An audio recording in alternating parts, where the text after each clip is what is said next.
Everybody, welcome back to the High Performance Zone. Today, we're going behind the scenes on market research with the CEO, Rob Volpe of Insight 360s.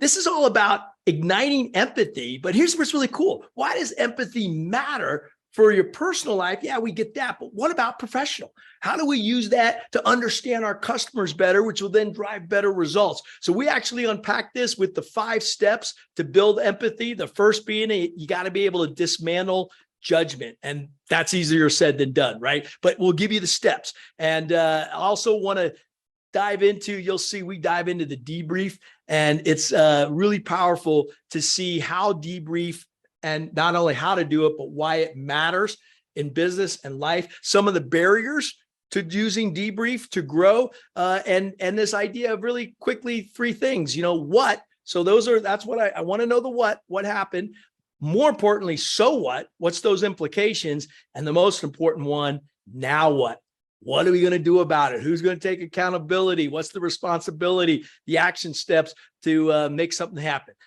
Dive in with Rob and Gucci about using empathy to ignite business results. Ready? Hit it. Hey everybody, welcome back to the High Performance Zone. Today, I've got the expert on empathy. And this is cool because this is something that I'm trying to grow and learn from. His name is Rob Volpe. He is an expert on not just personal empathy, but how empathy in the workplace can work. And I think that's really important. So first off, Rob, you're coming from San Francisco. I'm in Sun Valley, and welcome to the High Performance Zone. Awesome, John. Thank you so much. Really glad to be here.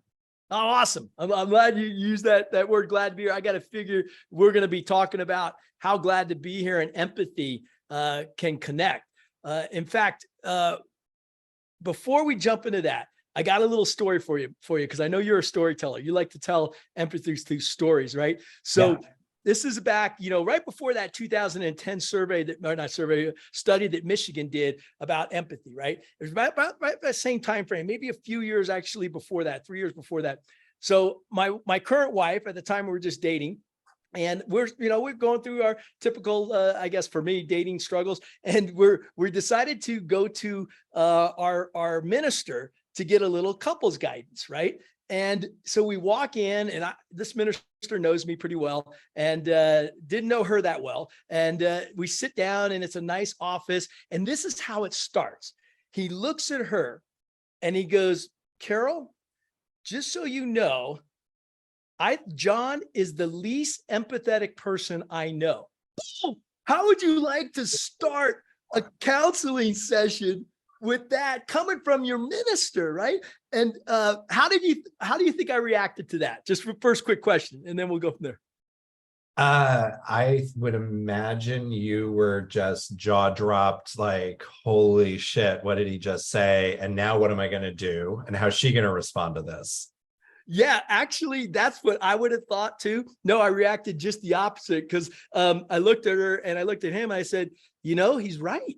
And it was true. Now I don't, and so since then, I've really worked on trying to grow my empathy, right? Because I know how important it is. That's why selfishly, I can't wait for this podcast, because I want to learn on how to grow empathy even more. But more importantly, I want our audience to really get the chance to embrace the concept of empathy and how to use it in our lives. We'll have to ask her someday, but I'm not the least empathetic. Hopefully we've worked our way up a little bit on that. Well, and you're married now, so you obviously, you've either improved or she's said, okay, that's okay, I can work with that. But cool. It says a lot about you as well that you were able to acknowledge and accept that. Which leads me to say, okay, you're probably not a narcissist, because typically somebody that's on that antisocial spectrum wouldn't be able to even recognize it, would have all sorts of things to say about it. So kudos to you for, having the courage to say, yeah, that's actually the case. I need to get better in this space and make the efforts to work on it. Appreciate that. And by the way, that word narcissist, it scares me, because I don't want to be that, whether I have some of those tendencies, whatever, we'll figure that out later. But the point that I'm really trying to be open and honest with you is that, wow, I can learn a lot from this. And I think it's so important. I guess maybe a good starting point for all of us in the audience is, how do you even define empathy? What is empathy? So yeah, it is a great question, and it's often something misunderstood. People have a lot of different preconceived notions. When I'm giving talks about empathy, I have a slide where I show some teenagers in a movie theater watching a horror film. They're all kind of recoiling. And the slide says, this is the E word that people are afraid of, and it's empathy. And they're afraid of it because it reminds them of another E word, emotion. And everybody's really comfortable with their emotions and getting down into that space.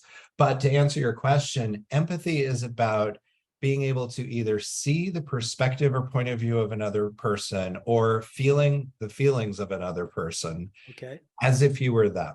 So in their shoes. So that colloquial expression of walking a mile in somebody else's shoes, that's what that's actually about. But people get confused because and concerned because oftentimes, and when I ask people, it's a fun exercise, just ask people, what's the definition of empathy? And you'll hear, oh yeah, see the perspective of other people, or, oh, it's feeling the other person's feelings. And those are two totally different things. And that's both of those answers though are correct, because there's two different types of empathy. There's cognitive empathy, which is the perspective taking. And then there's emotional empathy, and that's about the feelings.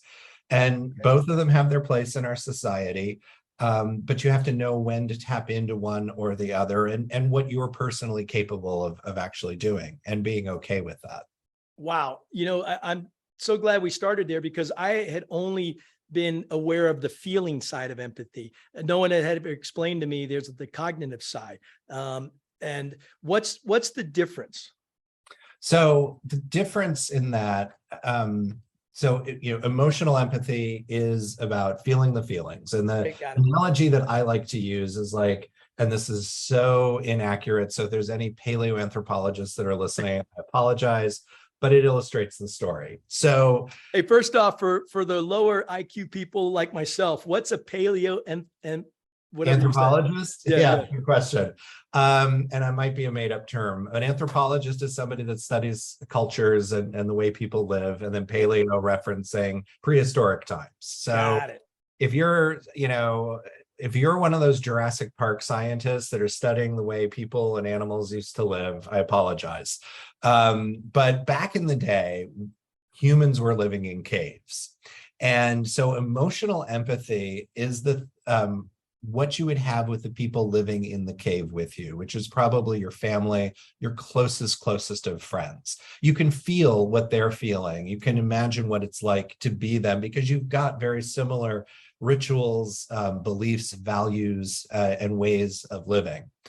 Cognitive empathy is what you use when the people from the cave down the road come over. And they look like you, they may sound like you, but they're not. They've got different rituals, opinions, beliefs, and they may come to you. Let's say, you're in this hunter-gatherer age where we're going out, we're hunting and bringing the kill back and gathering berries and things. But they come over and they say, hey, we've come up with this new thing we call farming. And you're like, okay, I have no idea what that is. But then they proceed to tell you that they want to clear the land in front of the caves so that they can farm. You may not be able to relate emotionally to where they are, but you can understand the perspective of that other cave and the people living there, where they want to be able to provide and they want to be able to do it efficiently.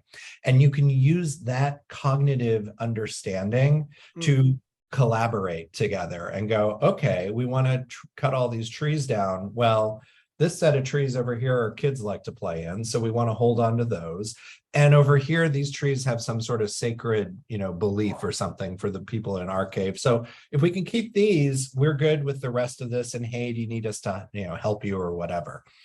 Cognitive empathy is allowing you to do that. And so it's actually cognitive empathy that we're tapping into on a day-to-day basis as we're interacting with other people in our life. Wow.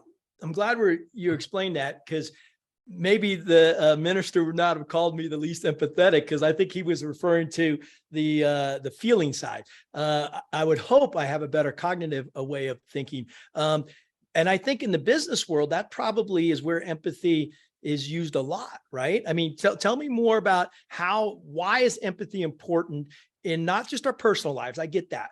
in our professional lives? So if you think about another thing people get confused about with empathy is that, and especially now, in 2022, empathy is being talked about a great deal and being recognized as something we need at work. But people get confused. They think, okay, so yeah, I understand it's cognitive empathy, but now once I've gotten there, that's the end point. And it's like, no, that's just the beginning. It's a stop on your journey. So empathy actually fuels and empowers all these other skills that you use in the workplace. So if you are using empathy in your communication or in the way that you're collaborating with others, if you use it as a data point in your decision making and your problem solving, in your ideation, you're going to be able to build you're going to be better at those skills. And that is what's going to make you excel as a leader, a team member, an individual contributor, a manager, whoever you are and how you show up. Empathy helps you persuade other people. If I understand, if I'm on a sales call and I understand the needs of that client or that potential customer, I'm going to be able to help position my products as better solving their problems because I understand what their needs are from. So empathy in the workplace helps you be better at all of the skills that you need to excel at the work that you do, which clears the path for you to reach greater heights at work. Love that we're heading that way. I was reading in some of your bio, you're a real expert on marketing and help improving sales, right? Through empathy, what you're just saying. In fact, some of your, craft and some of the other companies that you've worked with, right, is pretty impressive. Let's go back maybe a little bit in your earlier career. When did you start to realize that empathy is this skill that's actually important? Yeah, so personally, it's something that I've related to and recognized the strength of since I was a kid. But professionally, I think I just naturally gravitated towards using that. And I think I was fortunate to have some managers that were probably empathetic and role modeling that as well. My father, who was in sales, I think he did a great job at that also. But then I got into marketing research. So, and I'm not just talking about empathy and the empathy activist, I'm the CEO of IGNITIE 360, and we're a marketing research firm. Beautiful. So, yeah, thank you. Yeah, and by the way, I'm glad you mentioned that. I didn't know that it's a marketing research firm. You just happen to use empathy as one of the tools, right? Exactly. But what is marketing research? But understanding the way people think, feel, and behave. And so great, that's a lot of data.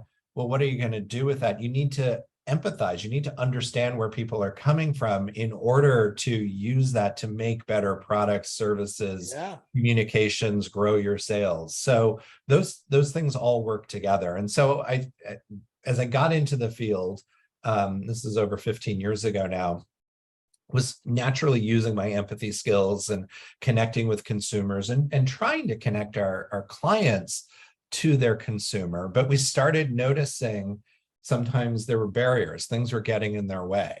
And it was really frustrating because, you've had this amazing experience, you get to know a group of consumers, you get these powerful insights that, if we take that insight, we unlock it, can translate it into action for the business and help our clients do that, they can see, tens to hundreds of millions of dollars in increased revenue or new product success or whatever it is that they're seeking to achieve.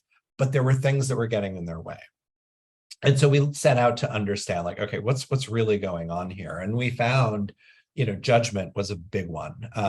That people were just being judgmental. They were having difficulty. If you, most often in business, especially in larger organizations, you are not your consumer. You have some different demographic, education level, whatever. You're not your consumer. And so you have to put your judgment away. You can't just assume, oh, everybody's just like me. You've got to dismantle your judgment so that you can be in the shoes of somebody else and to understand where they're coming from. And that ended up becoming the first of our 5 steps to empathy. Keep going. No, I can't wait to get those 5 steps, but keep going. We also found they weren't actively listening. They weren't paying attention. they weren't, we'd be in a focus group. That's kind of the classic market research vehicle that you hear about or people understand. And behind that mirror, there are often clients and a couple of colleagues. And the clients, there's always M&Ms in the back room of research. That's kind of a running joke in the industry. But then the clients are sitting there, they're working on their email, they're on Facebook, they're doing kind of whatever, and they're not always paying attention. So we started thinking like, okay, how do we get them to focus and pay attention? And a lot of times what we did is we said, well, you're not going to sit in the back room. You're going to sit, we're going to create a fishbowl. You're going to be in the room with us, just in a ring, sitting outside. Nice. Actual participants, so that you have no choice really but to listen. And you can also engage more fully. So that was another big barrier we were seeing. There was also just this idea of like just not being able to wrap their heads around why somebody would do what they were doing. And part of that's judgment, and part of it is just this belief and misconception around empathy that, oh, if I have empathy with somebody, it means I have to give up my own point of view. And that's actually not the case. It just means you need to make room in your head that, hey, there are other ways of doing things. It doesn't mean that it's wrong.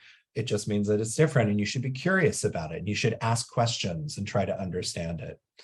So yeah, saw all of that, thought about our own behavior and what was getting in our way. And the book is filled with lots of my own personal stories from doing research, and whether I was going into a really uncomfortable place, which for me was the NRA gun show. And how wow. You did the NRA gun show in Vegas, right? The year that I went was in St. Louis. Okay. Yeah, actually, I've never been to the NRA one. Now I got confused. I was speaking in Vegas for an event, not that. And it was actually the cigar convention.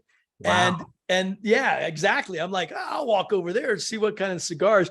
But ironically, for some reason, there was a big gun show going on too. And I was like, whoa, wait a minute. But anyhow, so I can imagine you're at the NRA gun show. So talk to me about this. Yeah. So, okay. And let's just set the stage. I'm a gay man living in San Francisco. You can probably accurately guess that my political leanings are a little more on the left side. Yeah.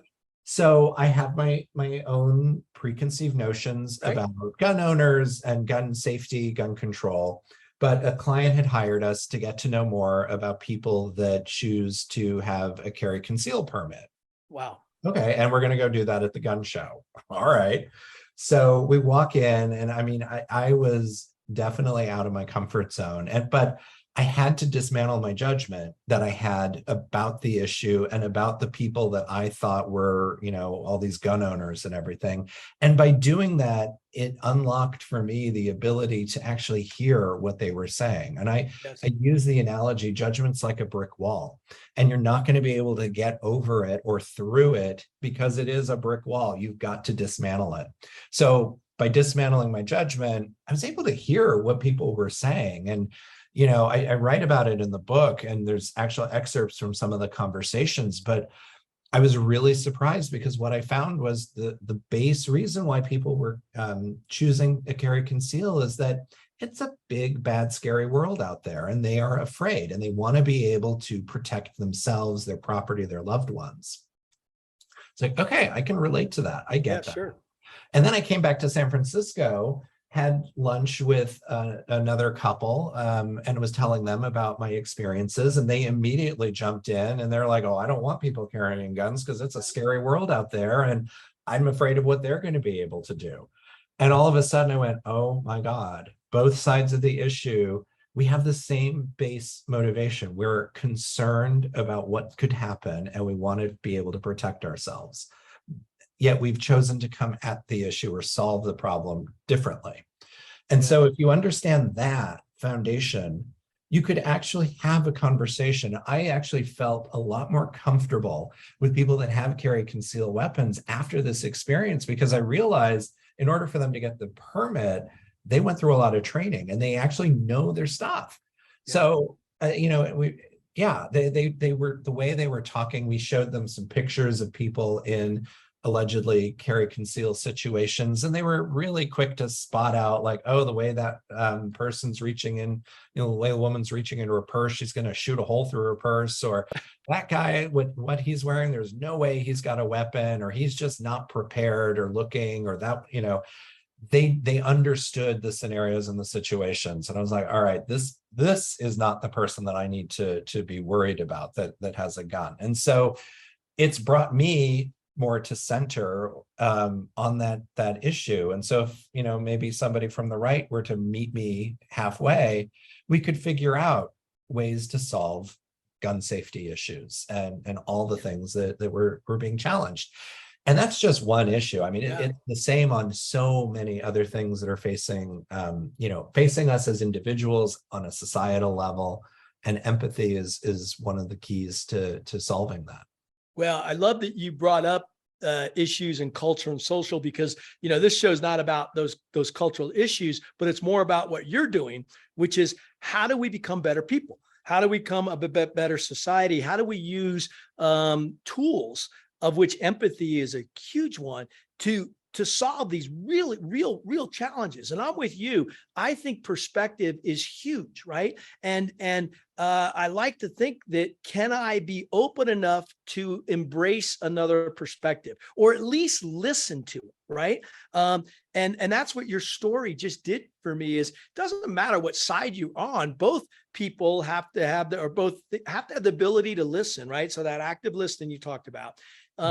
And I think you got down to the word understanding earlier, and it made me think of, Covey's classic, seek first to understand, then to be understood. By the way, was he the first one to really coin that? I know he gets credit for it all the time, and that's who I heard it from, but it seems like such a basic concept. It is such a basic concept. That's the first person I know of talked of it that way, but that idea has been around for a long time. And that's great that he coined it the way he did, because I give him a ton of credit. That's beautiful, right? But I'm sure it's part of what you're talking about, right? And then you even go to the word you use, judgment, right? How quickly are we there to just judge? And now we got our challenges. Let's dive into the 5 steps first, and then remind me to go back to compassion, because I want to talk about that too. But I want to get the 5 steps first. Go for it. Sure. Yeah. So, 5 steps to empathy. And this is about what you do in the moment when you're having that interaction with somebody. These are the things to be aware of. And there's 5 of them. So the first one is dismantling your judgment. And like I said, it's about not being judgmental, not casting aspersion. The second step is asking good questions, because if you're hoping to understand, you've got to be asking questions, and they've got to be open-ended questions and exploratory questions, rather than something that's just going to affirm your worldview. I got it. Third step is actively listening. So being present, paying attention. It's not just about the words that are being said, but it's all those nonverbals as well. And it's what your intuition is telling you and what that sixth sense is saying, and listening to that. And then the 4th step is integrating into understanding. As we were talking, it's like making room in your head that there are other ways to view the world, and maybe approaching that from a place of curiosity. Nice. And then finally, the 5th step is using solution imagination. So as you've got all this information coming in real time, you're using that information to imagine, okay, wait, I'm hearing this from this person. I'm seeing where they are coming from. Now, how do I modify what I'm saying back to them, or engaging with them, that's going to further us along to where we need to go? So it gets into the application of empathy. Mm-hmm. What I love those 5 steps. Let me see if I can repeat them back in the. I was trying to take quick notes, but I love that you didn't say just judgmental. It was disarming, or dismantling, I think is the word you used, right? Dismantle your judgment. Yeah. And so let's unpack. I'm going to get to the how question on each one. Okay. So that's great to say. How do I do that? How does one do that? So, yeah. And again, this is about not being judgmental. It's all of those, casting aspersion, the negative things you are thinking or wanting to say to somebody. And really the trick here is about having awareness and self-awareness. So awareness is the is the antidote to that problem. Yes. Okay, got it. Being self-aware and catching yourself in the moment, and forgiving yourself, having grace with yourself, because and I say in the book, and dismantle judgment is the one that I have the most trouble with. And I always say, like, I'm human. I'm just like the rest of us. I have my flaws, but I catch myself when I'm about to say something that might be judgmental and go, wait, why am I saying that? Is there another way to say it? Do I want to go ahead and say it anyway? And that depends on the context and the situation. Right.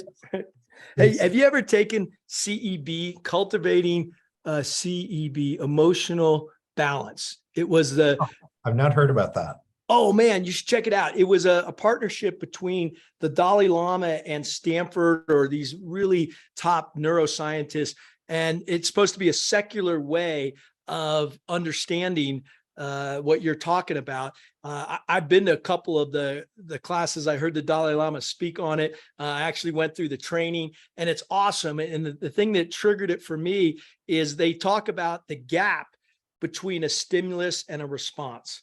And it's in that gap that we make our choices. And so the awareness that there's even a gap, is what allows you to respond instead of that reaction that, may or may not be vital at that time. What's your thoughts on that?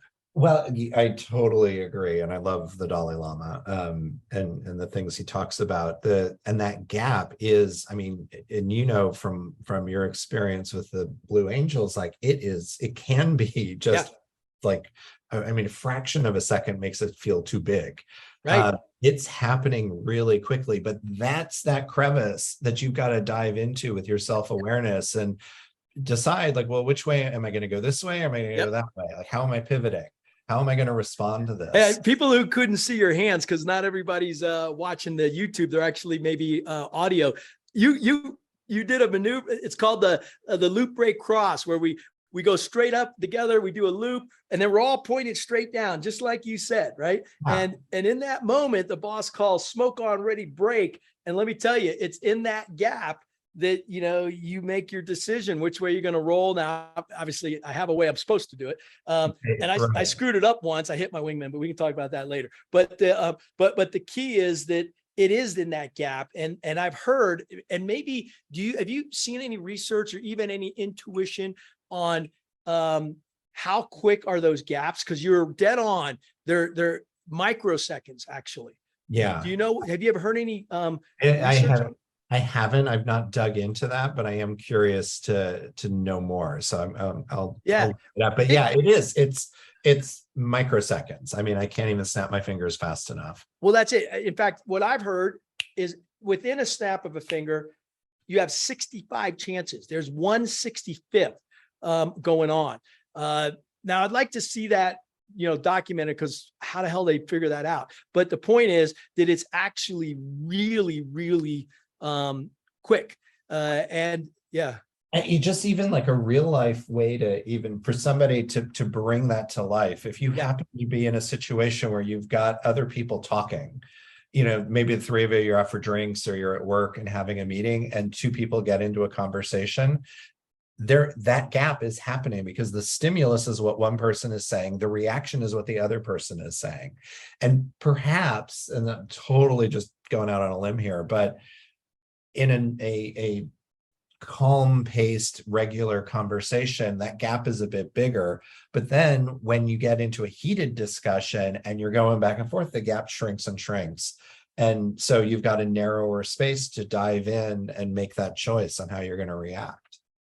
Yeah, I love the thesis. Maybe do some research on it. But what I'm thinking about is, and I love that we're giving real world examples here. What you were talking, what came to my mind is, it's even the conversation in your own mind, right? Yes. I mean, it's, you're listening to someone and you're already thinking up a response as compared to listening, right?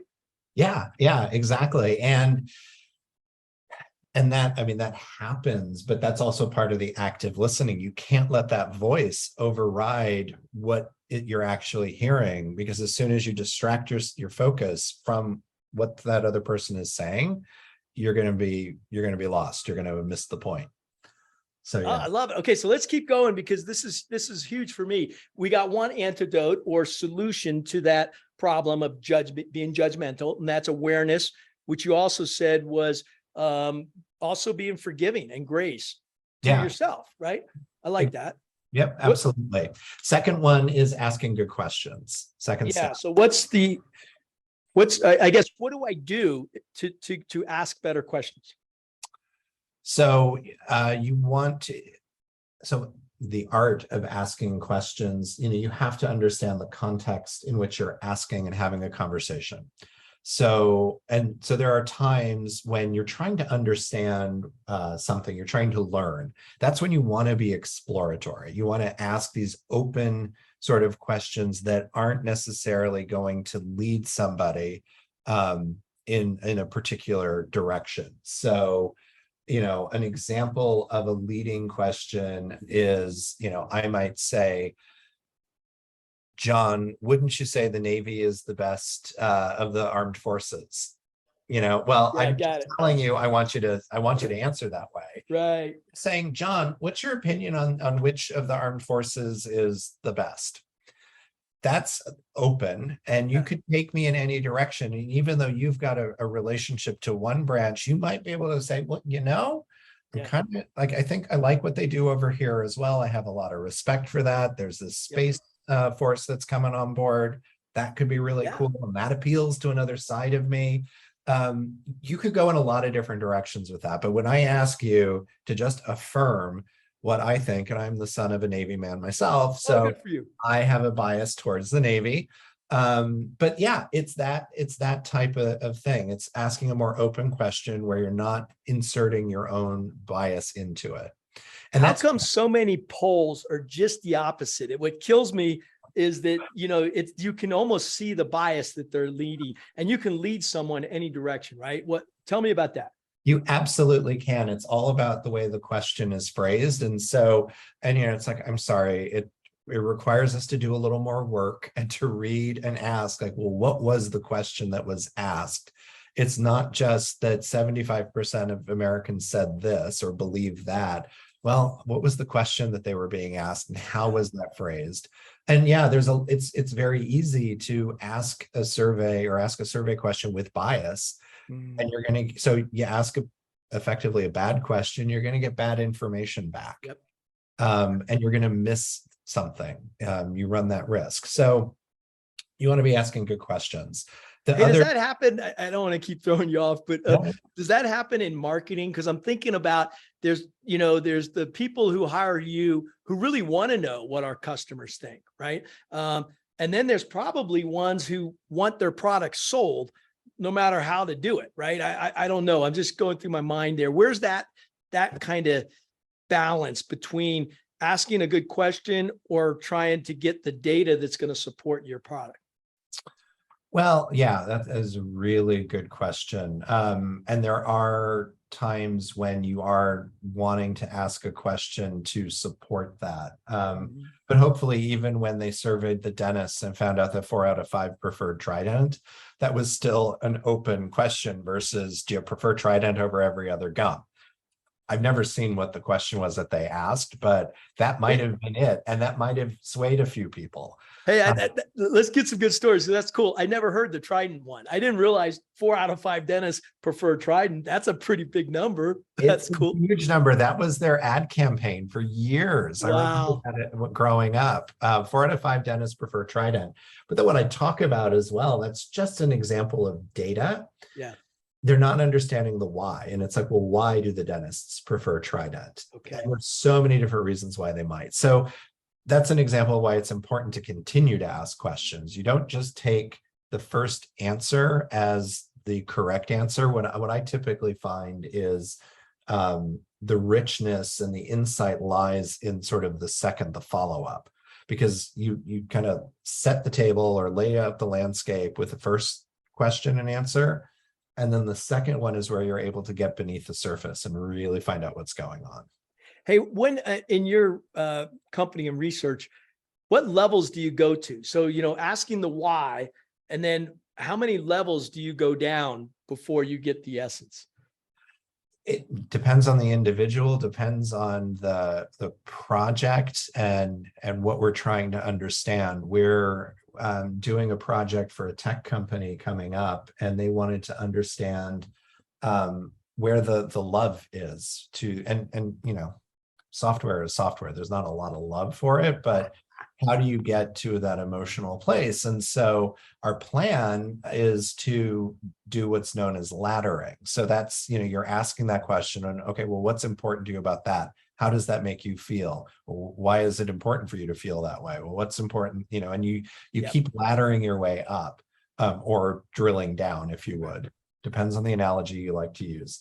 And so you do that until you get to either, you know, there's this kind of a higher order, you know, we all want to be good parents, we're all afraid of death, and we don't want to pay taxes. And those are kind of those really super high order things, and you can ladder almost anything up to stuff like that. It's understanding how far to go where it is still actionable for our clients, and how do you bring it back to the business so that, you know, okay, I've got this emotional driver, and then how do I reflect my functional, rational product, but with that emotional payout? Yep. Something that's not so high order and aspirational that they're not able to, that the consumer, when they're seeing the ad or hearing about it, aren't going to go, what? That's, no, you know, you're not going to, your product is not going to solve, you know, climate crisis. Or right.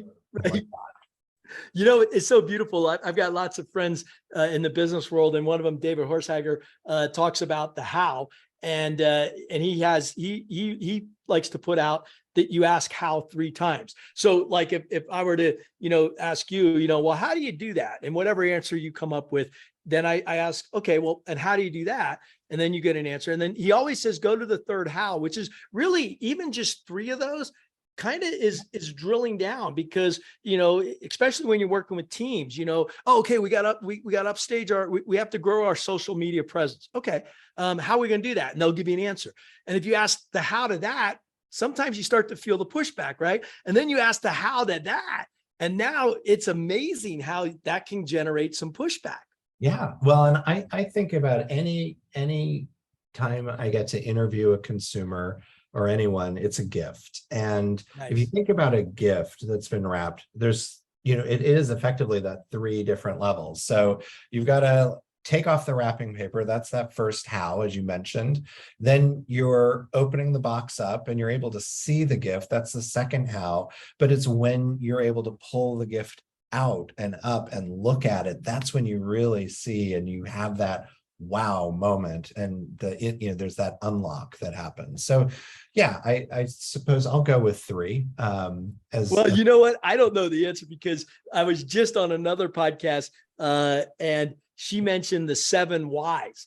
And I thought, what's that? And we actually practiced it. You know, she asked the why, clinical psychologist asked the why 7 times, right? And again, I find this stuff intriguing, because just like you, I'm trying to understand, you know, well, is it 3? Is it 7? You know, is it 10? I mean, the thing that I like is what you just said is, I think it depends on the situation, right? What are you trying to go at? How do you approach that concept? Well, I want to talk about the why.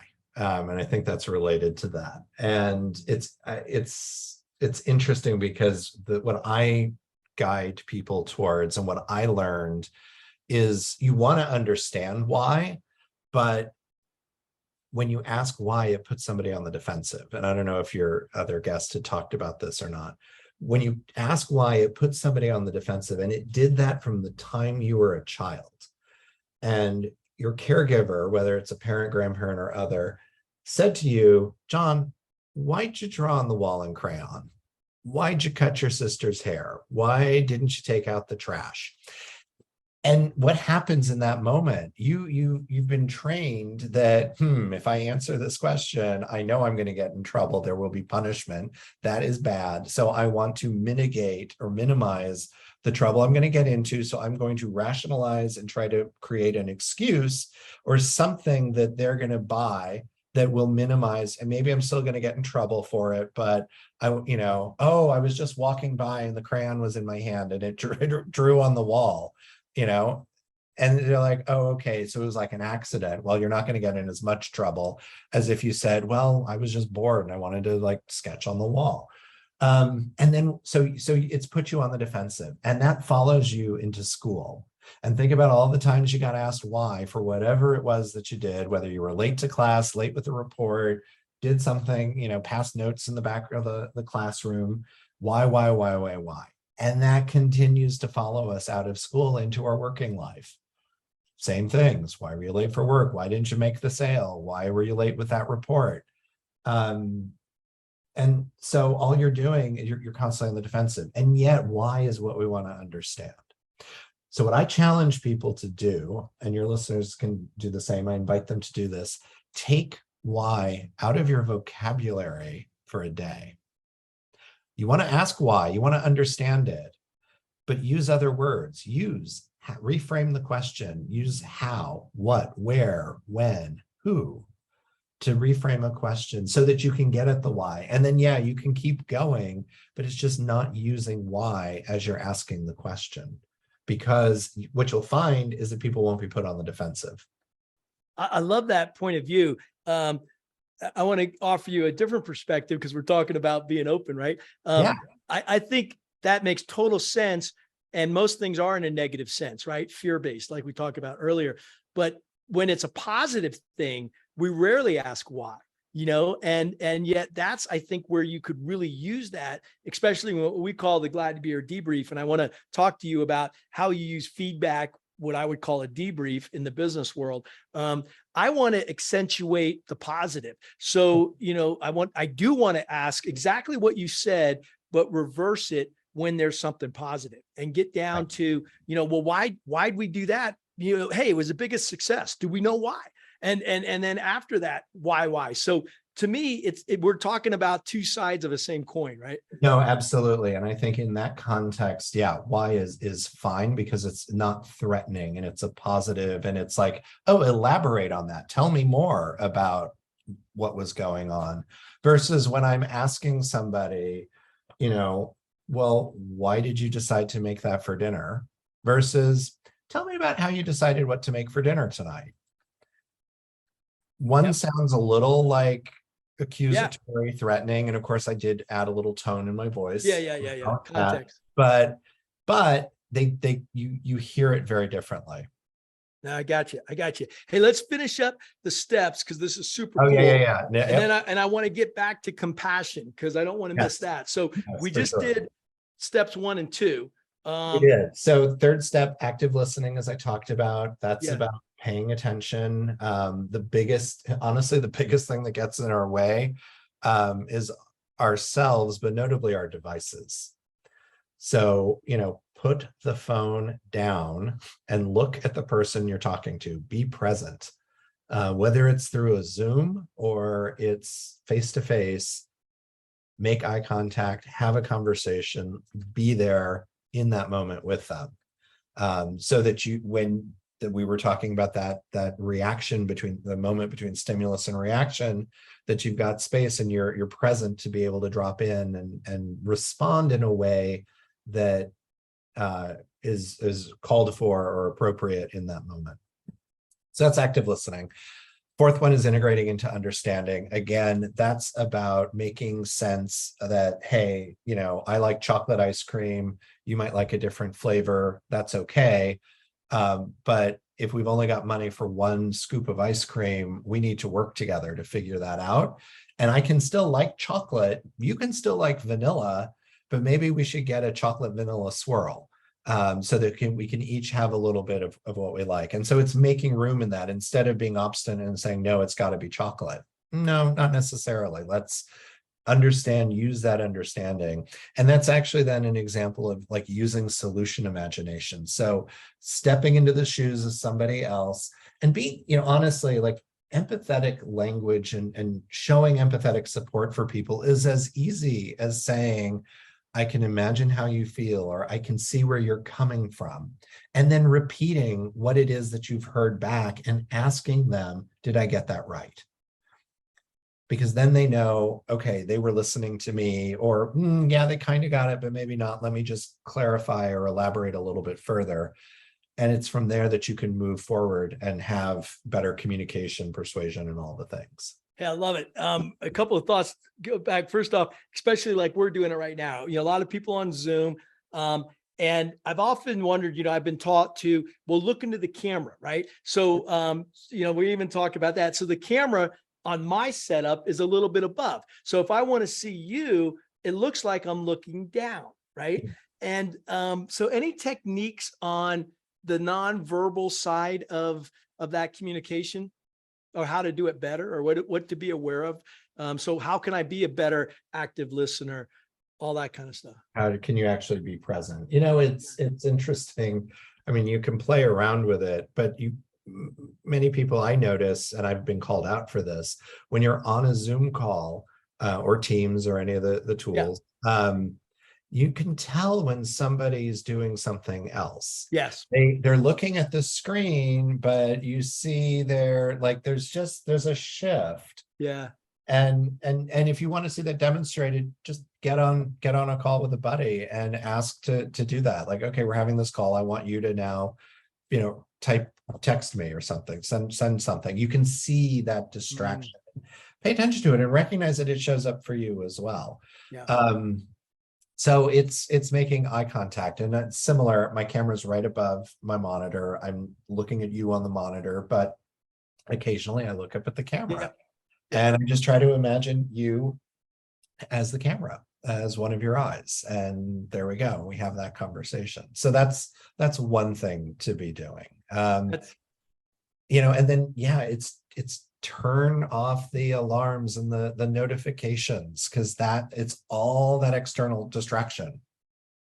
Hey, so we just had one for the audience. You saw me look away, right? Because I've got my 2 Rhodesian Ridgeback rescues at my feet right here. And my wife, and we actually have the dog sitter who is going to stay while we're gone here. And so, so I saw her at the door. Actually, I heard my dog growl, which is interesting because he never growls, right? And anyhow, I just thought, I go, hey, I wonder if Rob caught that. Well, of course, it was obvious as hell, So then I guess if you're going to do something, it's better just to be open and honest. Like you said earlier on, be open. Say, hey, my wife's over there. I got to say hi or something like that. Is a thought. And that's we're going to get to compassion in just a second. But that's one of the things in active listening, and one of the failures people had during the pandemic. They and a lot of the Great Resignation, when you ask people, why did you leave? Well, I didn't feel like I was being supported empathetically by my managers. And what was happening was people, some cases literally had their kids doing cartwheels behind them on a Zoom call. And the manager wasn't necessarily supportive of like, hey, what is something else going on? Do we, tell me what's happening here. And the reality was that life and work just totally integrated for millions and millions of Americans. And the leaders at all levels weren't necessarily supportive of that because they didn't understand what to do, because that didn't happen in the office, except for, take your kid to work day. You didn't have that kind of distraction. So recognize when somebody else is having a distraction and ask them, what's going on? Are you all right? And then minimize the distractions for you as realistically as you can. For me, that's about like, I don't have any chimes or notices except for my calendar when I've got a meeting coming up. I have no idea how many emails have come in, how many texts or anything like that, because I want to be here and I want to be present in this conversation. Yeah, that's a beautiful tip. I do the same thing. I turn off all my notifications, and there's lots of little techniques there. Maybe let's do that real quick, and then we'll get to compassion. We're going to get there. But what is give me some practical business applications to these 5 steps? Maybe a story. How do I use this in a real life world? Yeah. So in so many different ways. You can be having one of the things I talk about is because people are still struggling with how to be empathetic in today's business world. And there was some data that came out of Business Solver in the State of Workplace Empathy study this year, where I think, hold on, let me look at it really fast to get the numbers right. 69% of CEOs believe it's their job to build empathy in the workplace. 79% of CEOs say they struggle to be empathetic. Wow. Hey, that's a good stat for your business. Let me tell you, that's awesome. And what's even more concerning to me is 77% of CEOs worry that they're going to lose respect if they are too empathetic. Wow. And that number has actually gone up by 9 points since the year before. So again, this is part of that challenge. Like there's this recognition, yeah, we need to be empathetic, but people don't really know how and what to do. And it actually, like, it's not that difficult. It's the steps are simple. They're not easy. You have to have awareness and the courage to try it, the patience with yourself. But in the practical sense, so when you're having a one-on-one meeting, if it's virtual or in person, does it really all 30 minutes of that stand-up have to be all about business and brass tacks and go, go, go? Take some time to have a conversation, find out what's going on in somebody's life. Just ask them, how are you? How are you really? Yes. And take the time to listen to that answer and spend time talking about whatever that answer was.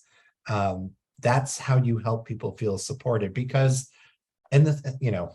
it shouldn't have taken a pandemic for us to realize this, but all of those stressors that we have about our kids, our marriages, our neighbors wanting to cut down something, those have been with us for a long, long time. And so we bring those with us. We bring that stress into the office, just like we bring our work stress home in many cases. So take the time to listen and understand and help, because by working through that, you're going to help somebody clear a block that's maybe preventing them from getting work done. So go ahead.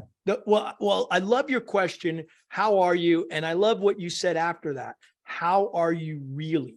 Right. And it's interesting. I have a very good friend, Patrick Cowan. He does Beyond Leadership, and he's talking about how do you get people to connect. Right. And that's one of his favorite exercises. And I've learned it from him. I use it a lot on Zoom meetings where we send them out in not Zoom, whatever, into breakout rooms. And we just let them ask that question. But what's interesting is by adding the word really, it's interesting how it really affected the outcome. Do you have any other suggestions? Because I get it that you've thought about this stuff. So are there any other good sentences to ask people when you're trying to develop this empathy? Honestly, tell me more about that is one of the most effective probes. It's very open. And that's what you're wanting to do. You want to create a safe, open space where somebody can share and take you wherever they need to take you in that moment. And then you're listening and you're following up and asking about that. Well, that's the title of your book. Tell me more about that, right? Yeah, but by design. Yes, of course. And so tell me more about that is the main title of the book. And in that situation, I had a reader reach out to me. I'd never met her before. She was telling me how she'd read the book, really enjoyed it, and then a week or two later, her 13-year-old son was having issues in English class.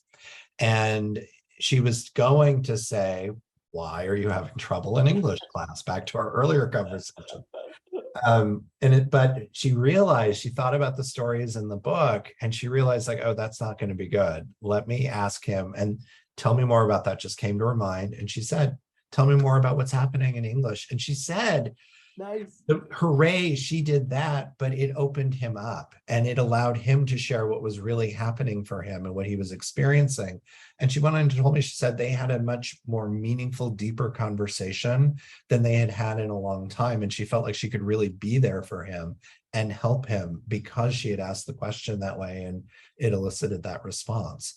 And so whether it's your 13-year-old or your colleague or direct report, the same principle applies. Let's get into a couple more business examples because I love it, right? How to use this. Do you have any results? I just got off another like I said, podcast, we get so many interesting people like yourself, right? And she mentioned the stat that happiness, we were talking about happiness, and a happy employee, they have 31% higher productivity and 38, I think, percent higher sales volume. When you know, are there any stats that you like to quote that show the results of bringing empathy in? Empathetic, yeah, Yeah. absolutely. So let me just open that one document or pull it back up on my computer. So yeah, so with empathy, there's a few different studies that have been going on that are getting into this. Business Solver has a great one, as I mentioned, State of Workplace Empathy. But from the employer-employee side, so it's really interesting, like 75% of employees recognize that there is empathy in their organization, but only 1 in 4 feel that it's sufficient. Wow. Yeah, so there's a gap. Like, okay, yeah, it's around there somewhere, but only 1 in 4 feel that it's actually there. And yet 90% of Gen Z indicate they're more likely to stay at an empathetic employer company. So having that sufficiency is really critical to retain your employees. Other data, 3/4 of employees reported they felt more engaged in their jobs when they have highly empathetic managers. So by being empathetic, by, you know, listening to people, understanding, seeing their point of view. And by the way, that doesn't mean that you know, empathy is one more data point. If you're a decision maker, it's just one more data point, but it's so important to the other person that you're reflecting that back to them. So yeah, you're going to have more engagement. People are feeling that their workplaces are more inclusive when they have empathetic leaders and organizations. You know, 61% of employees feel they're more innovative at work when they have an empathetic leader versus when they have a less empathetic leader. That number's 13%. Wow. 60, you know, so do you want 61% of your employees to be innovative, or do you only want 13% of them to solve problems, to come up with new ideas? You know, that's the stuff that helps your business grow. It clears the paths. So, hey, I love that. Well, you're close to the water. Yes, yes, the fog must be rolling back in. Beautiful. I used to live on Telegraph Hill way back when. Yeah. So yeah, I'm down in Bernal Heights, which you know, it's the city proper. So you can hear that foghorn, and it's it just started going off again. Yeah. Hey, the Blues are going to be in San Francisco here in October. The Blue Angels. Oh, I love watching the show. And we get that bonus living in the city. Yeah. 2 days of practice runs and flybys and the screeching jets flying overhead. I think it was last year we were on the flight path over where we're living for the big swooping turns and everything. I know I don't know how to call it. The routines change year to year and based on weather and whatnot. But yeah, some years we get like, oh yeah, they're right overhead. And I mean, you guys are flying so low. It's like, I feel like I can reach up and touch. Well, you're a real local when you know that Thursday is the day that we really hit the city, because that's what we're doing our circle and rival maneuvers. That's what we call it. And we're getting our checkpoints. And so that it's 3 hours. I used to call beating up the city just for fun. But you're out there actually doing real work. You're getting your checkpoints down and for the air show. So that's why Thursdays, it sounds like you're getting invaded. You know, I mean, what does it feel like on the ground? I don't know what it feels like on the ground. I know what it feels like in the airplane. Well, my cats, you know, are kind of like, what the hell is happening? Yeah.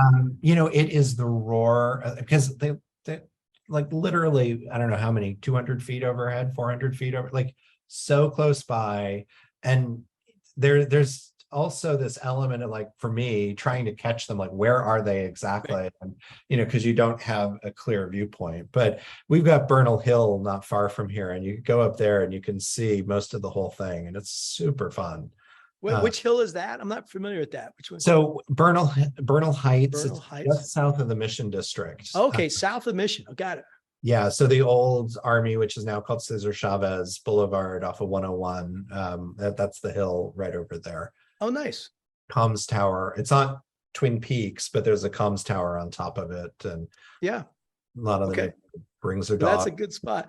Yeah, it was funny at the time. I'll tell just a quick story. So I was in San Francisco. I think I'm number 6 this year. I'm not sure. And my fiance at the time was there with the wives, and they were having lunch, and they just happened to be having lunch. And it's Thursday. We hadn't planned this. And we start our circle and rival maneuvers. And she told me this later. She goes, they're just having lunch, and all of a sudden, right down Market Street, and she says the reaction of some people were like, whoa, what's going on? We're getting invaded. And I remember one of the wives leaned over to somebody and said, oh yeah, that's just our husbands. They're having fun up there, And I thought, now there's a perspective. One's getting invaded.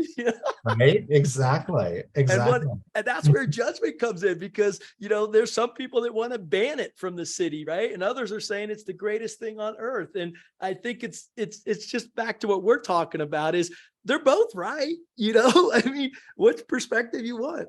Exactly. And it's about having the patience to understand where the other side's coming from. And, well, is it a noise issue? Is it a crowd issue? Is it a, political, military feeling? Well, what can we do to help you understand why this is important or what this is doing?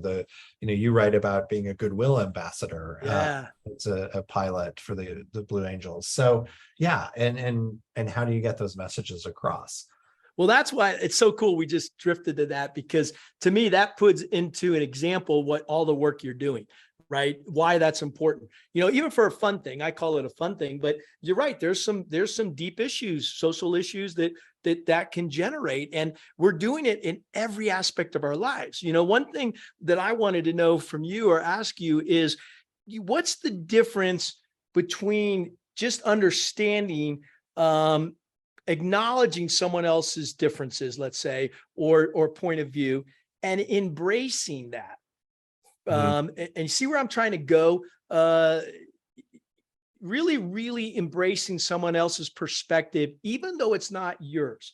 Where's that subtlety there?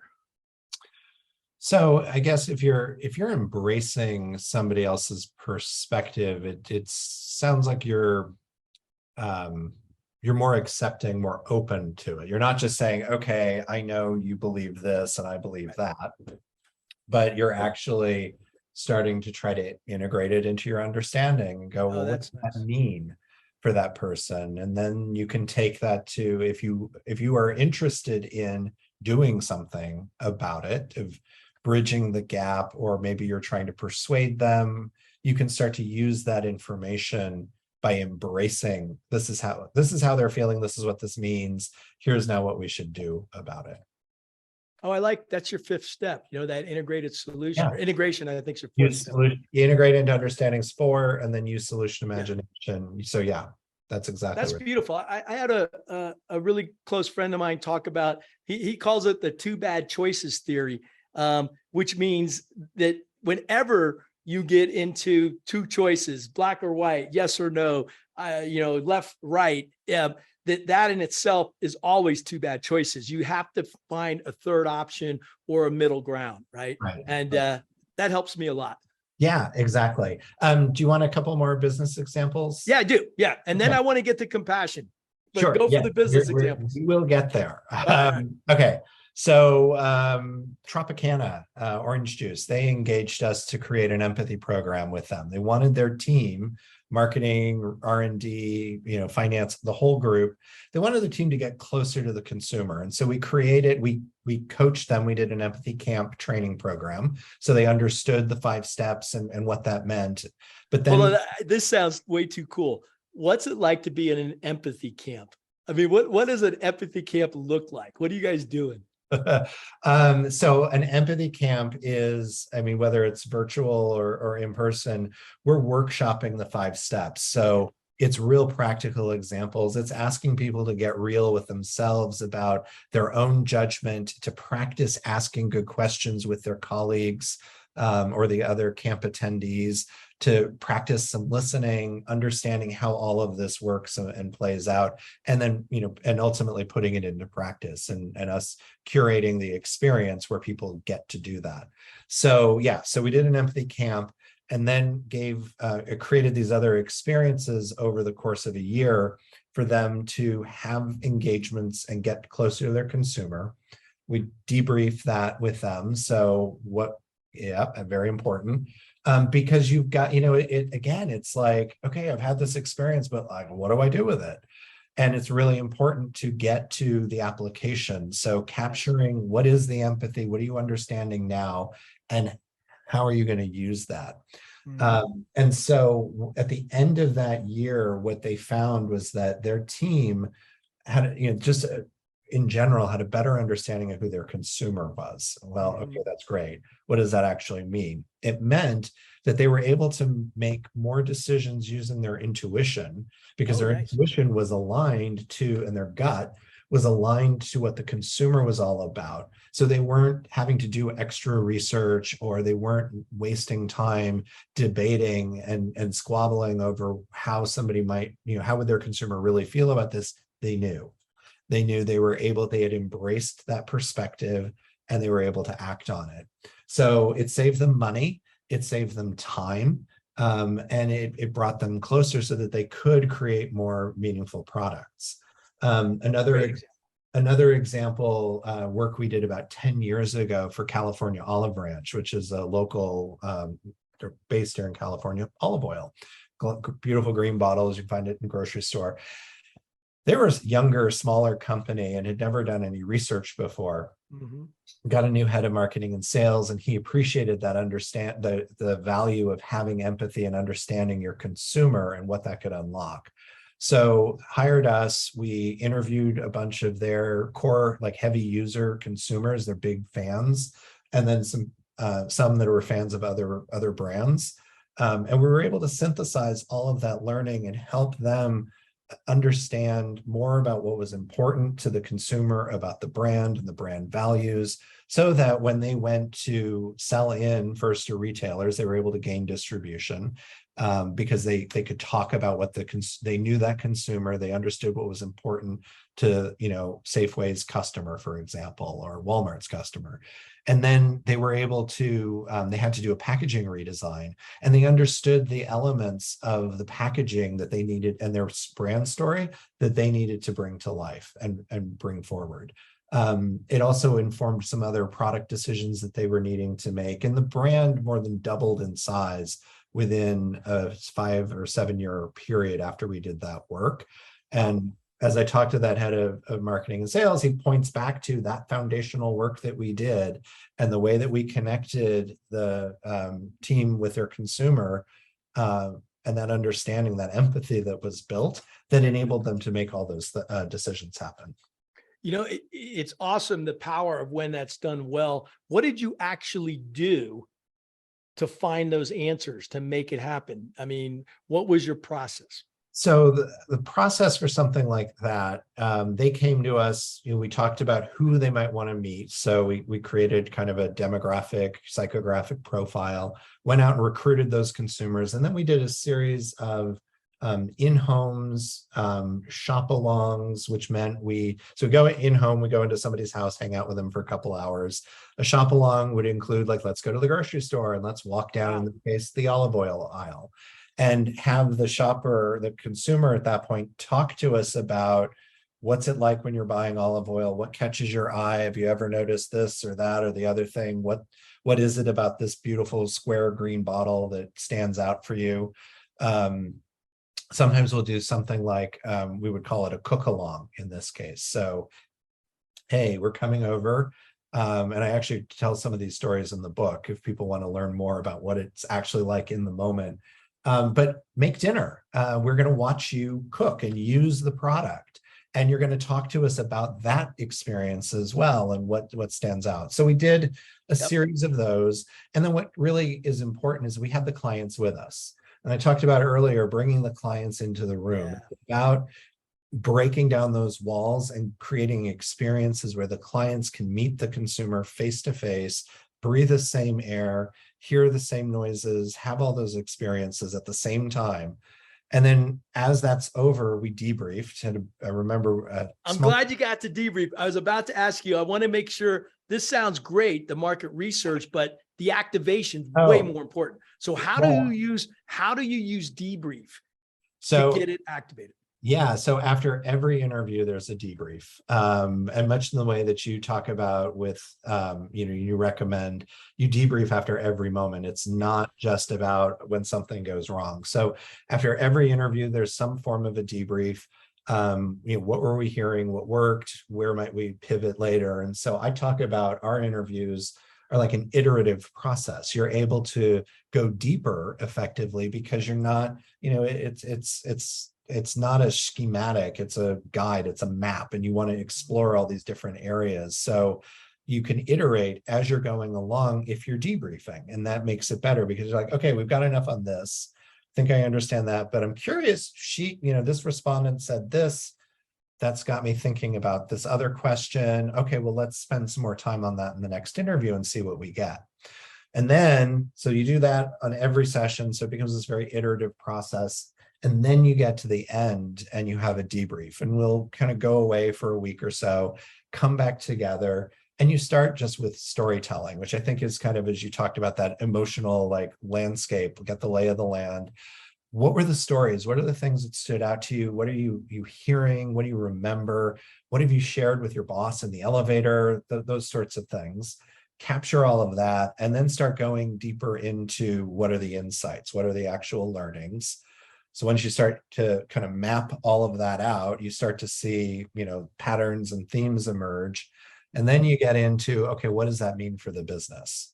So it's the what, the so what, and the now what. So what did we learn? What's the insight? The so what? What's the implication behind this? What does it mean? And then the now what is the actual recommendation? And we'll do either in that session, or usually it's then we'll go off, we'll create a beautiful report, we'll come back, we'll share it out with the team. And in that share out, we'll have what we call an application session. And so that's when you're talking about, okay, you're hearing this now, what work stream is already there that you can put this into, or is there a new work stream that needs to be created? How is this insight going to come to life? Because, it's somewhat selfish, as much as wanting to help the clients, we get frustrated. We'll bust our butts, great thinking, great work. And then the clients won't do anything. No, they walk out in inertia. As soon as the meeting's over, inertia sets in. Yeah. So what are the things that you can do to overcome the inertia so that they leave knowing what the sort of marching orders are, knowing what they're going to do with it? So that's kind of the secret there. Wow. Okay. That was deep stuff, I think. Really applicable. Let me try to see if I caught some of it, because I'm trying to listen and not just take notes, right? But the idea is, so you map it out when you debrief. You mentioned this idea of mapping it out and certain patterns. I like the iterative process. That's really important. Debrief's not a one-time thing. The only reason it works, it's a tool, is it's part of this iterative process, right? But and so that made a lot of sense to me. On the what's, I love that too. So what, now what? What was the first what? I didn't get the first what. Literally that. What? Just what? No wonder I didn't get it. Yeah, I just wrote down what. Okay. So what was, go through those steps again, just at a high, and then you finally applied it. You have the application process. Say that again so I can try to get in my mind. If I'm thinking about it literally, what are the steps? So you've got the what, which is what did we learn? What happened? What's the insight? There may be themes that are coming up. You're identifying all of the what. Okay. Then you want to think about, so what? Like, what's important about this? What's the implication to the business based on what we heard? And then you take that and you go, now what? What are we going to do about it? What's the recommendation? What's the application of it? And when you're going through that now what and moving into application, you want to make sure people are taking responsibility. for, okay, I'm going to go do this. I will take this on as a follow-up. So we're often, if it's in person, we're standing there with a flip chart gridding out, like, here's what all the now what's are, here's how we think they're going to show up, and who's going to take this one on, who's going to take that one. So that you have people that are accountable and responsible to move it forward. And again, it's about minimizing the inertia or overcoming the inertia that will immediately set in as soon as the meeting ends. I love that, overcoming inertia. Yeah, and I would say one of the biggest inertias that I've seen is even that taking the time to do it, because it's great when it's a project, right? I mean, people will take the time, or they'll take time when there's a problem because they it's life-threatening. But what I find is that when we can make that part of our DNA, part of the DNA, the culture of the organization, you overcome the inertia that we only do this when there's a problem, or you overcome the inertia of I don't have time. So how do you answer that question? Because you hear that all the time. I don't have time to debrief. Yeah, I kind of throw it back to people and say, well, what's the risk if you don't make the time? Like, how much is this going to cost you? If there's the sort of management expression of, if you don't spend 30 minutes explaining something in the upfront, it's going to cost you hours of work down the road. Yep. So very similarly, if you're not taking the time to debrief, if you're not taking the time to work through the now what, make those recommendations, what's the cost of the business? Why did you bother to do the project in the first place? Exactly. We could keep going on and on. I kind of want to bring it home, but this is really, really cool with the application pieces, right? And why debrief is such a great tool. And I would even suggest that it's a glad to be here debrief. For me, that means that it's everything you said and appreciation and gratitude. We bring in the positive side of this that allows that accountability or personal responsibility to not be a burden, but to be like, okay, I get to take this on, right?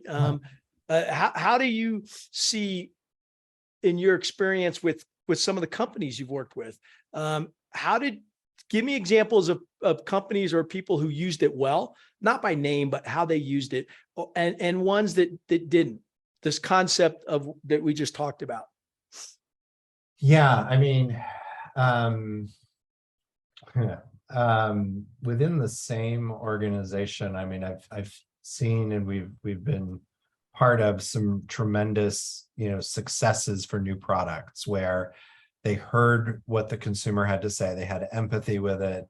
We were able to successfully, in our debriefs and conversations, identify what the North Star was for the consumer and get them pointed in that way and send them in that direction.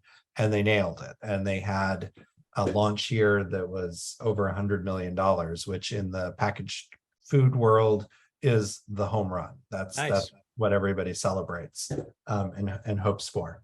Same organization, different project.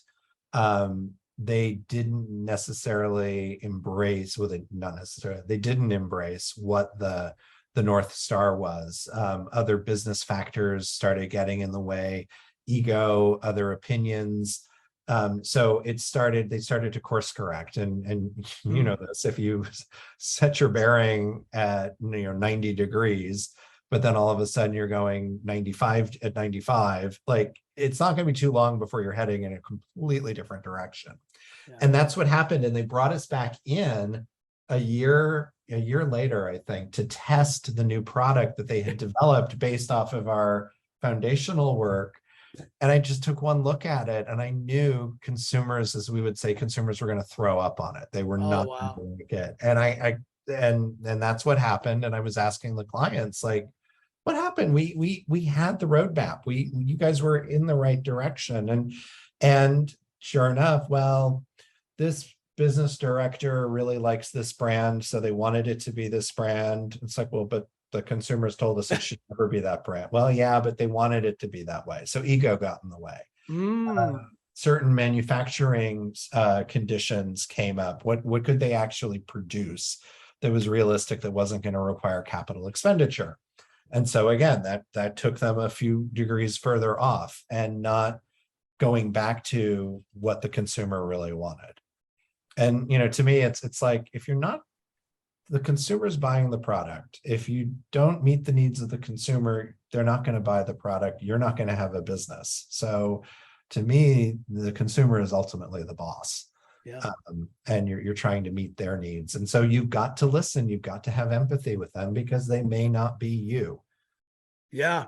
I was thinking two questions, and then we'll bring it home here. The one question that just hit my mind was, okay, so actually I just lost it. It just hit my mind and I just lost it. What was I about to ask you? Because I thought it was meaningful on the, we'll get back to it. What's really, let's answer the compassion question. Yes, all right. you. What is compassion, and why, and how does it differ from empathy, if it does? So, my belief, and again, another thing people get confused is the difference between empathy and sympathy. Okay. And sympathy, we have need for sympathy, but sympathy can create a power dynamic, because you're feeling for somebody, you're looking down on someone for whatever reason. Where empathy is about feeling with someone or seeing their point of view. It's about eye to eye. It's about equals. Compassion, I believe you have to have empathy in order to have compassion. Beautiful. You have to be able to understand where someone is coming from, what they might be experiencing, what that might feel like, in order for you to actually act on it. So to get to compassionate and then to take action on it, you've got to embrace what's happening. Whether it's understanding what it might be like to be homeless, or to lose, your house in a natural disaster. We can all hopefully appreciate the fear that might be involved, and that can spur compassion. Yeah. Which we can then take that, and it might actually prompt us to respond. Beautiful. I've asked this question a lot because it's kind of critical, and where, I keep going back to everyone that answers it really comes down to what you just said. Empathy is part of compassion. Now I know empathy is not just feeling, being able to feel what a person, but understand. So that's super cool, cognitive and feeling side, but that's not enough. It's all about action, right? And you just said the difference is compassion says, I need to take action. And I think that's where wisdom comes in, especially in a business situation of, okay, now I understand the consumer product, I understand the situation, but the wisdom kicks in onto what actions are we going to take, right? And then actually doing it, right? Actually doing it. And again, is that a good summary? That is the A+. Oh, thank you. Thank you. It's not me. It actually came from the Dalai Lama's translator, Trungpa Rinpoche. I was having dinner with him, a couple of people, my wife and I, and he had just given a talk, and this question came up. And this is how he answered it, which is very similar to what we just said. He basically said what we just talked about, that empathy means, you understand, you feel, and compassion requires action. And that's stuck with me forever. And that's why compassion is such a beautiful skill. So I would even suggest that as you're doing, your trainings with the leaders out there, maybe you already do this, is all those stats on empathy are awesome, but what if we could get compassion to be the norm, I don't know, have you done any of that? I mean, do we have stats on compassion? Yeah, I don't have stats on compassion right in front of me, but I know, there's thoughts of radical compassion, and the sort of rational. Again, compassion, people think of emotion that gets them into that scary, uncomfortable place. Yeah. It's like, no, that's not always where you need to exist. You can be at this sort of rational perspective taking, but you can still be compassionate. And compassion is about supporting. Oh, nice. And supporting one another. And you can do that rationally as well as emotionally. Yeah. Hey, what do you think after this interview? You think the minister would say I'm the least empathetic person he's ever met? Or do you think there's been a change? And maybe the better question, I'm already leading you, right? So I'm not asking the open-ended question, but I wonder if compassion would have changed his answer. But I'm kind of curious. What's your thoughts? I think you've learned a great deal and you've expressed empathy with me. And yeah, you're growing. So I can't imagine he would say the same thing if you were to have that meeting today. Well, thanks. I know it's a leading question, but I appreciate your response. And even if it wasn't that, because it's a work in progress, like you said, we all are, right? And absolutely all are. And that's a beautiful thing. How about safe environment? This is my last question before we get into some takeaways. What does it mean to have a safe environment, whether it's physically, but more importantly, psychologically safe, in order to have all these things that we talked about come to life? Yeah, I mean, psychological safety, empathy is very critical to establishing that for people. Yeah. To know that you're not going to be ridiculed, to know that you're not, that you can show up and be yourself and share in, a respectful manner, of course, but that somebody's there for you, that they're going to listen, that if the kid's doing the cartwheels behind you, you're not going to get chastised for that, that, you're not getting scrutinized for whether you're sitting at your desk in your home office, 8 hours a day, 5 days a week. It's using trust really to create a sense of safety. I love that. Trust to create a sense of safety. That's it. That's the key. Hey, I always like to wrap with two questions. One is some takeaways, but instead of just saying takeaways, I like to put it in this respect. Are there certain sayings, mantras, quotes that you live your life by? You've not only heard, but you actually go, I'm going to live my life by this. Anything that you want to share now? Two come to mind. One very directly related to empathy. So Maya Angelou once said, I think we all have the ability to have empathy. We just need the courage to display it. And so I always encourage people to be courageous, to be empathetic. Then the other one, which is my own personal mantra, comes from the old movie Anti-Mame with Rosalind Russell, where she talks about life is a banquet and most poor suckers are starving to death. Is that in that movie? That is in that movie. Yes. She says life is a banquet and most poor suckers are starving to death. Yes, you've got to live. Life is a banquet and most poor suckers are starving to death. So I'm trying to embrace that myself. So I get the life is a banquet. I mean, it's perspective, right? This world's amazing. All right. What does she mean, or what do you take away by, and most poor suckers are starving to death? Well, by poor suckers, she just means people. People. Yeah, I got it. Whatever. And through our own choice and our fear, we're not stepping forward and taking advantage of things and appreciating everything that life has to offer and approaching things with curiosity and wonder and wanting to think about, like, what's out there? What if I could? What if I did? What would that be like? Doing it and taking those steps forward. Yeah. See, now I got it. And that's really beautiful, that the starving to death is really by our own accord, because we're not, it's out there. It's out there for the taking. Have a feast. Exactly. Wow. Exactly. That's beautiful. That actually leads me to the glad to be here. We started it earlier, but I think there's such a connection between the saying of glad to be here and what you're talking about. So what does glad to be here mean to you? Glad to be here for me is gratitude and appreciation for being here, having this conversation with you, being here in my home in San Francisco, on this earth, in this moment, and with the opportunities that I have to help people understand how to be more empathetic. Wow. Thank you for that. Yeah, glad to be here. I just want to echo, so grateful for the most precious gift you've given us is your time. Well, one of those, right? And the wisdom that came with that. And how I learned a lot, and hope everybody else did, of how empathy is no longer just a foofy word or fluffy feeling. It's a real skill that can help in the hard skills of business and whatnot. And they're not different. It's just another tool that, by the way, we need significantly well in not just business, but in society. So thank you for what you do, and keep doing it. And with that, any parting thought? I ask people to please be courageous, to be empathetic, and think about it as one conversation at a time. There you go. And that gets back to your book. I love that. Thank you for that. Be courageous, be empathetic. Thank you.